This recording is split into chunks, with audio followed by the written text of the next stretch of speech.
My name's Zach Lesher, and this is my family history project. I don't really know how to film this, so I'm just kind of freeballing it. Okay, so let's get this set up. Okay, so let's start with my mom's side. So my mom's side of the family immigrated from Sweden to Chicago in the 1840s. They stayed there.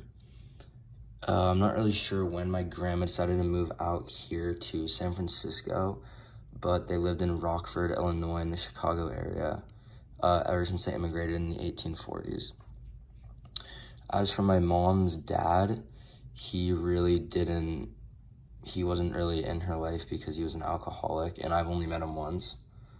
But I definitely get my love for sports from him, because the one time I saw him, we went to Stanford's soccer facility and checked it out, and he's just a big sports guy. For my grandma, who lives in Oceanside, I definitely get my social skills, and she's very Swedish and gets mad at me for not liking sweet potatoes. So she's extremely Swedish, but it's really hard to say when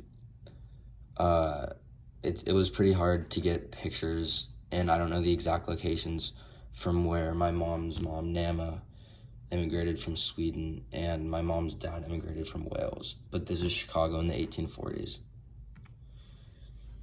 So I had a lot of help on this project from my dad's mom, who lives in Burke, Virginia, and she was actually just diagnosed with COVID a week and a half ago, so she's fine. But she helped me a lot. So my dad's family is from Germany, in this little town called Lescherhof.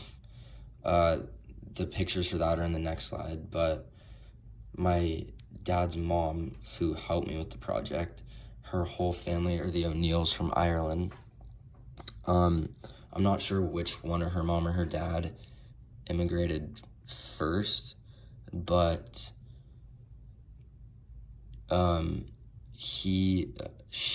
these are the two towns that they are from, and they immigrated in 1851.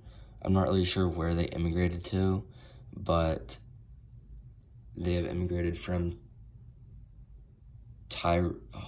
that's a mistake. It's not Tyrone County, it's Kenmare, Ireland, in 1851, and Ballygrass, Ireland, which my aunt, who lives in France, is an artist, and I actually knew this is where they're from because she painted a picture for my dad for his birthday of this lighthouse right here. So this is something that my aunt helped me out with, and she's in France and under lockdown with all the COVID stuff. But this is the town that we're from. It's a little farm in Germany called Lescherhof. And just really quick, Lescherhof is next to Kochum, and it's in West Germany and near Luxembourg. But she visited this last year with her kids and said that there's only a few families that live there, but they're all extremely nice people, and my grandma actually had dinner with them. Just to go back a little bit, one thing, so from my grandpa's side of the family, I definitely get my business skills. He was in the agricultural department for the U.S. government under the Bush administration and Ronald Reagan. He's super smart business. He helped my dad create his own company, and I also get my business skills from my dad. Aside from all the good things I get from them, though, they're not very athletic, and they get frustrated and discombobulated very easily. But I wouldn't say that I'm a very angry person, but when I do get angry, I definitely do not get my anger management skills from them.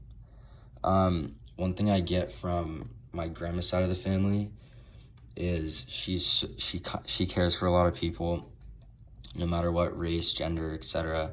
She's the nicest person I know, and I'm very grateful that she helped me out with this project. So just to elaborate a little bit on where people came from, so they immigrated in 1851 from my dad's side of the family. I'm not sure where they immigrated to. I think it was Ohio. Yeah, it was Ohio for sure. They immigrated to Ohio, and Irish immigrants worked as miners and built railroads, which I'm sure you already know because you're a history teacher. But the women were servants and domestic workers. And then I'm not sure when my dad's side of the family immigrated from Germany, but they worked as skilled laborers and even jewelry makers. For my mom's dad's side of the family, I don't really know much about them because I can't really get in touch with them.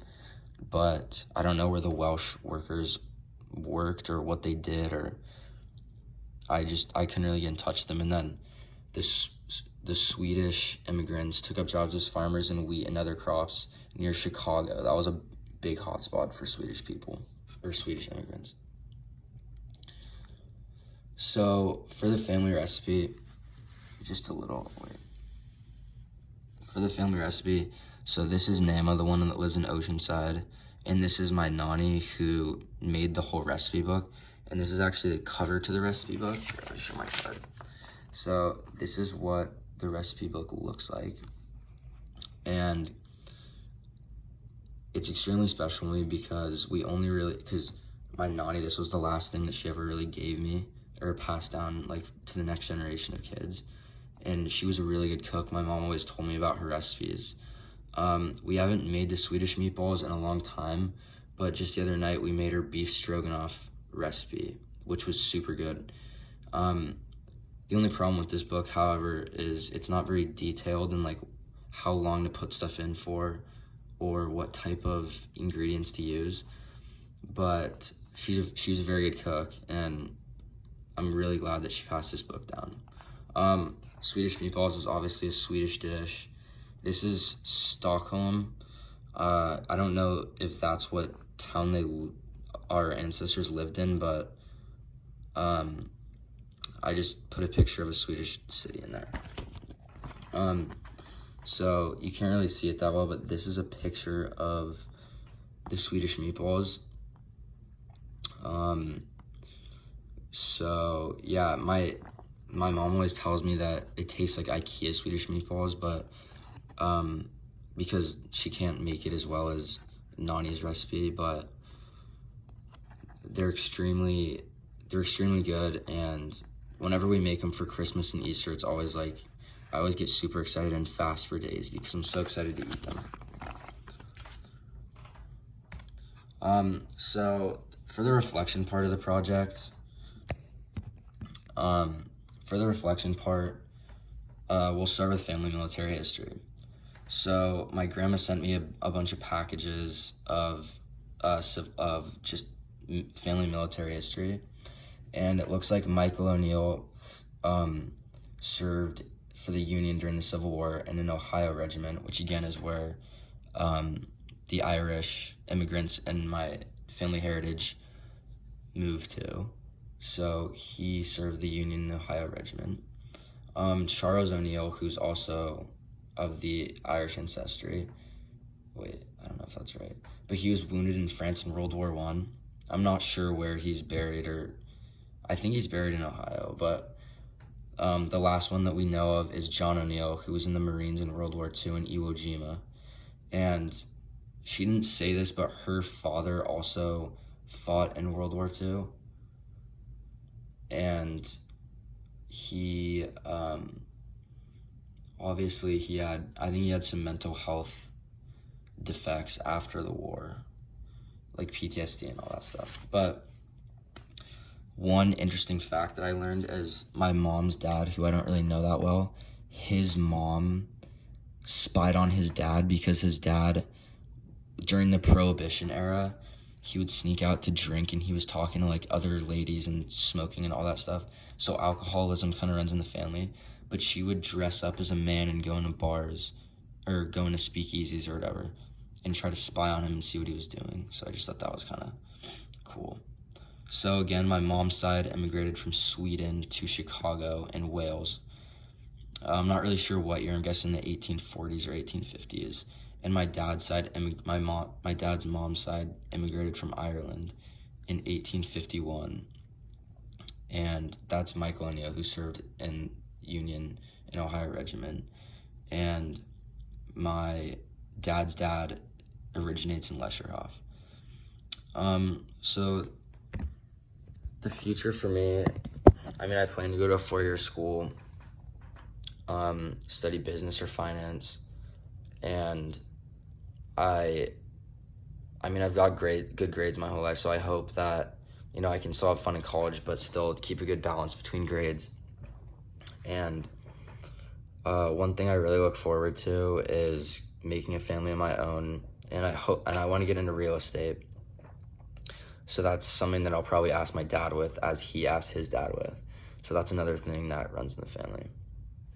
I just wanted to say thank you for a good year, and I hope this is a good last project.